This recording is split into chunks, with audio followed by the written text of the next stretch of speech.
kami siya. Wala galit. Ay, tigap-tigap ako. Narito po ang aming mga pamangkin. Ama, nagdiringo sa kanyang kaarawan. Maawa ka pong basbasan mo. Kayo, Ama, tawagin ko kayo. Loob na yung banal na iglesia ng lingkod mo, Ama. Upang makasama namin sila, Ama, sa tuhod-tuhod mga maglingkod sa iyong banal na pangalan. Amen. Ngayon din po, Ama, basbasan mo po sa araw-araw nila mga paglalakbay sa mundo ito. Kayo sila, Ama, sa kapahamakan.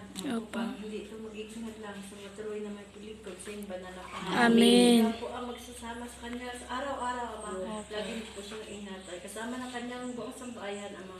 Maawa ka po sa kanyang mga magulang. Pagkaloob mo rin po sa kanila, Ama.